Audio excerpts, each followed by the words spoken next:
सुप्रभात बच्चों, आज पढ़ेंगे उपसर्ग और प्रत्यय का प्रत्यय। तो उपसर्ग हम पढ़ चुके थे। तो प्रत्यय क्या है? ये प्रत्यय भी ये एक शब्दांश है, शब्द का एक अंश है जिसको कोई स्वतंत्र अर्थ नहीं होता, क्या उसका कोई भी प्रयोग नहीं होता, स्वतंत्र तरह से प्रयोग नहीं होता कि इसका अर्थ नहीं होता। जब ये एक शब्द के अंत में जुड़ता है, एक मूल शब्द के अंत में जुड़ता है, तो इसका उस शब्द का अर्थ बदल देता है। तो ये उपसर्ग क्या होता था? शब्द से पहले जुड़ता था, मगर प्रत्यय क्या होगा? शब्द के बाद जुड़ेगा। तो ये जो शब्दांश प्रत्यय के बाद जुड़ेगा, जुड़ने से उस मूल शब्द का अर्थ बदल देगा, तो उसे कहते हैं प्रत्यय। तो यहाँ पे कुछ प्रत्यय है जो जैसे अक, आई, आउ, आन, आलू, आव, इक, इया, ई, इला, त्व, ता। तो ये सब प्रत्यय आपको याद रखना होगा। तो ये प्रत्यय अगर आप याद रख दोगे तो दिए गए शब्द से आप प्रत्यय और मूल शब्द को अलग कर सकते हो। तो हम कुछ उदाहरण देखेंगे। तो पहला है प्रत्यय अक। तो अक ये क्या है? चालाक। तो चाल प्लस अक चालाक। वाचक, बाच प्लस अक वाचक। पाठ प्लस अक पाठक। तो इसका मूल शब्द है चाल, बाज प्लस ये हुआ मूल शब्द हुआ पाठ। इससे पाठ में इसका क्या होगा? पाठ प्लस अक। तो ये हुआ आपका प्रत्यय, ये हुआ आपका मूल शब्द। ऐसे चालाक का चाल हुआ आपका मूल शब्द, अक हुआ आपका प्रत्यय। तो चाल प्लस अक मिलाने से चालाक होता है। फिर उसके बाद दूसरा प्रत्यय है आई। तो आई क्या है? बुराई। बुरा प्लस आई बुराई। भला प्लस आई भलाई। पढ़ प्लस आई पढ़ाई। तो आपका मूल शब्द को आपको अलग करना है और ये प्रत्यय को आपको अलग करना है। जैसे पढ़ाई का क्या होगा?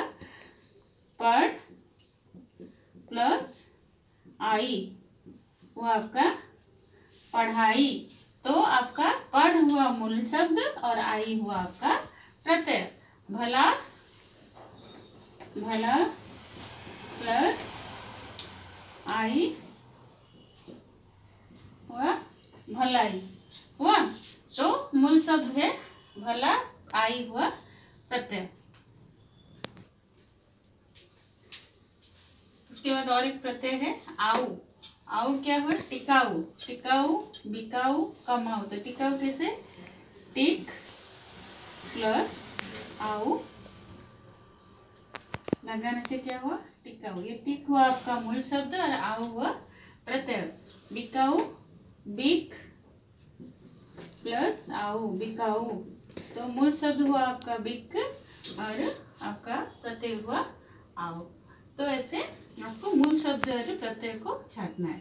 फिर आन। आन लगाने से उड़ान, थकान, मिलान। तो उड़ान क्या है? उड़ प्लस आन। थकान, थक प्लस आन। मिलान, मिल प्लस आन। ऐसे उड़ प्लस आन, ये हुआ मूल शब्द, ये प्रत्यय।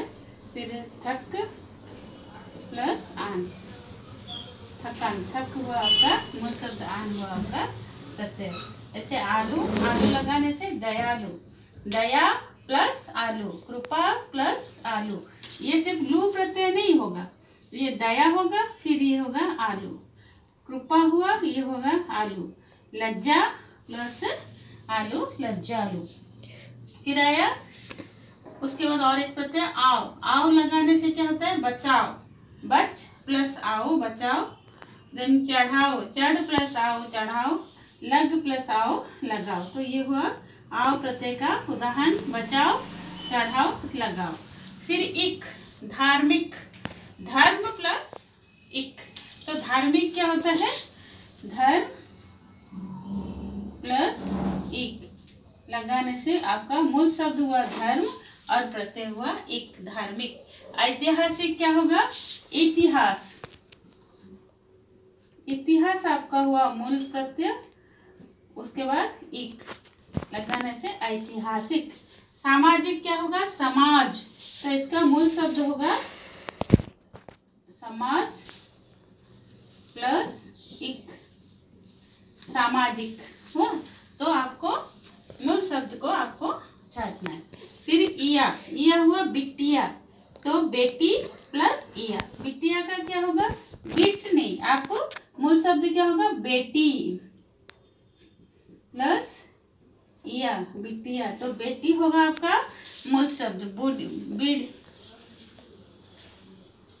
बिंदिया, बिंदिया होने से क्या होगा, बिंदी प्लस इया, तो बिंदिया का क्या होगा, आपका मूल शब्द होगा बिंदी प्लस इया, तो यह होगा आपका बिंदिया हुआ। लुटिया, लुट प्लस इया। फिर ई प्रत्यय, दीर्घ ई प्रत्यय, गरीबी, गरीब प्लस ई, क्या होगा ये, गरीब प्लस ई होने से आपका होगा गरीबी। देन तेजी, तेज प्लस ई, बोले, बोल प्लस ई, तो मूल शब्द आपका गरीब, प्रत्यय हुआ ई, मूल शब्द हुआ तेज, प्रत्यय हुआ ई, देन बोल हुआ मूल शब्द, प्रत्यय हुआ ई। फिर इला, इला हुआ सुरीला, सुर प्लस इला, आपका क्या होगा, सुर प्लस इला होगा, इला होगा आपका सुरीला। फिर कांटीला, कांटा प्लस इला, जहरीला, जहर प्लस इला, जहरीला, आपका क्या होता है, जहर, जहरीला, तो जहर प्लस इला होने से आपका मूल जहर हुआ मूल शब्द, प्रत्यय हुआ इला, जुड़ने से आपका शब्द होता है जहरीला। फिर त्व, व्यक्तित्व, त्व प्रत्यय व्यक्ति प्लस त्व लगाने से हुआ व्यक्तित्व। सतीत्व, सती प्लस त्व, सती मूल शब्द, त्व हुआ आपका प्रत्यय। साधुत्व, साधु प्लस त्व, साधु हुआ आपका मूल शब्द, तो ये क्या हुआ, व्यक्ति आपका मूल शब्द, तो हुआ आपका प्रत्यय, होने से होता है व्यक्तित्व। ता, मित्र प्लस ता, मित्रता, शत्रुता, दृढ़ता, तो मित्र हुआ आपका मूल शब्द, ता हुआ प्रत्यय, शत्रु हुआ आपका मूल शब्द, ता हुआ प्रत्यय, दृढ़ हुआ मूल शब्द, ता हुआ प्रत्यय। तो प्रत्यय क्या है, यह एक शब्दांश है जिसका कोई स्वतंत्र अर्थ नहीं होता, कि तो स्वतंत्र प्रयोग नहीं होता, इसको दिए गए शब्द से पीछे जुड़ने से उस शब्द का मूल शब्द का अर्थ बदल देता है। जो पीछे जुड़ता है उसे प्रत्यय कहते हैं, जो आगे जुड़ता है उसे उपसर्ग कहते हैं।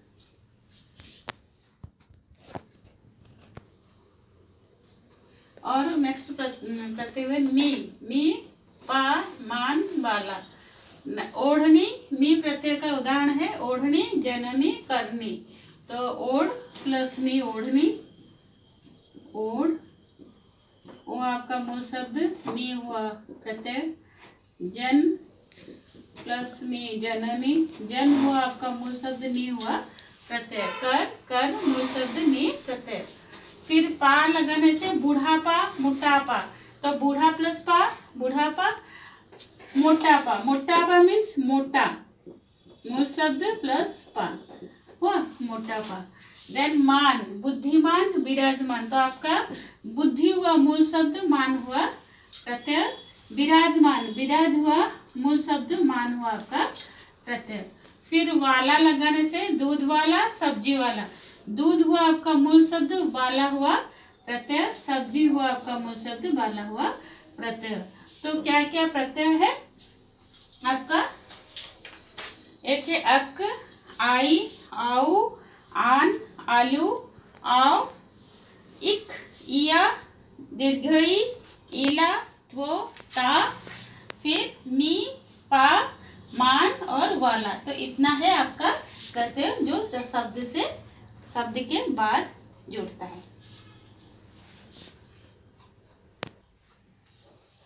तो अभी कुछ स्वतंत्र शब्द जिसमें दोनों उपसर्ग और प्रत्यय दोनों जुड़े हुआ है पढ़ेंगे। एक निर्दयी, उदाहरण निर्दयी, नीर उपसर्ग, मूल शब्द है दया, तो पीछे उपसर्ग निर, प्रत्यय ई, निर्दयी। प्रबलता शब्द का प्र है उपसर्ग, बल है मूल शब्द ता, प्रबलता। फिर सुगंधित, मूल शब्द है गंध, उपसर्ग सु, प्रत्यय है इत। ऐसे दोनों तरफ से उपसर्ग प्रत्यय जुड़कर सुगंधित बना है। बेईमान, बे है आपका उपसर्ग, ईमान मूल शब्द, ई है प्रत्यय। कमजोरी, कम जोर ई। सुरक्षु शिक्षिता, सु शिक्षित आ, सु उपसर्ग, शिक्षित मूल शब्द, आ है प्रत्यय। निडरता, नी है आपका उपसर्ग, डर है मूल शब्द, ता है प्रत्यय। फिर पराजित, परा है उपसर्ग, जय है मूल शब्द, इत है प्रत्यय।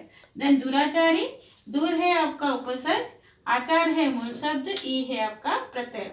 कुकर्मी, उ है आपका उपसर्ग, मूल शब्द है कर्म, ई है प्रत्यय। तो कुछ ऐसे भी शब्द है जिसमें दोनों उपसर्ग और प्रत्यय जुड़कर एक स्वतंत्र शब्द बनता है जो मूल शब्द से अलग हो। तो ये आपका यहाँ खत्म हुआ उपसर्ग और प्रत्यय। जो पहले जुड़ता है शब्द से पहले उपसर्ग, जो बाद में जुड़ता है वो प्रत्यय।